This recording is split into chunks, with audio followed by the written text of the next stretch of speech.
Kozi ya uzamili ya forodha hakuna hapa Tanzania, na sio Tanzania tu, hata Kenya hakuna, nchi zingine nyingi hakuna, ziko Ulaya, Australia na Marekani huko.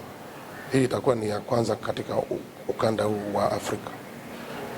Lakini kuna kozi za uzamili za kodi, ipo IFM moja, ipo nyingine hapa tunashirikiana na Chuo Kikuu cha Dar es Salaam, lakini ile imechanganya na mambo mengine.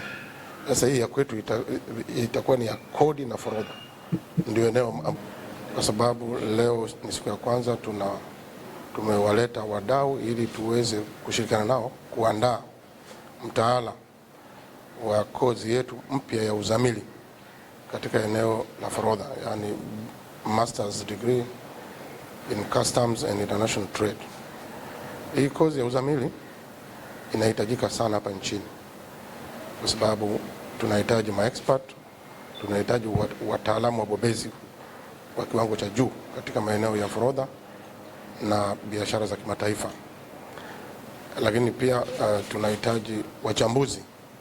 Wizara ya Fedha inahitaji wachambuzi, lakini na Mamlaka ya Mapato inahitaji wachambuzi na watu wanaweza kufanya kazi za forodha katika level za juu kama za umeneja, ukamishna, hata wizarani.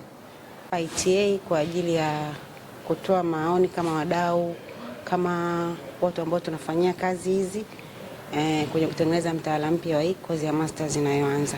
Kwa kweli ni jambo la muhimu na lina uhitaji mkubwa. Kozi hizi wengi wamekuwa kaenda kuzifuata nje ya nchi. Sasa zinakuja nchini hapa, wadau wahusika, wafanyakazi tunawakaribisha waje waendelee kupata elimu na kuongeza ujuzi kazini. Asanteni. Liko kwenye kongamano hili ambalo linaendeshwa na Chuo cha Kodi, wakiwa wanategemea kuanzisha mtaala huu ambao unahusiana na masuala ya forodha. Kiukweli sisi kama wadau ni miongoni mwa watu ambao tunafanya shughuli zinazohusiana na forodha, na kwa muda mrefu kwa nchi yetu na ukanda wetu hatukubahatika kuwa na kozi ambayo inaweza ikaonyesha ubebevu kwenye hili eneo.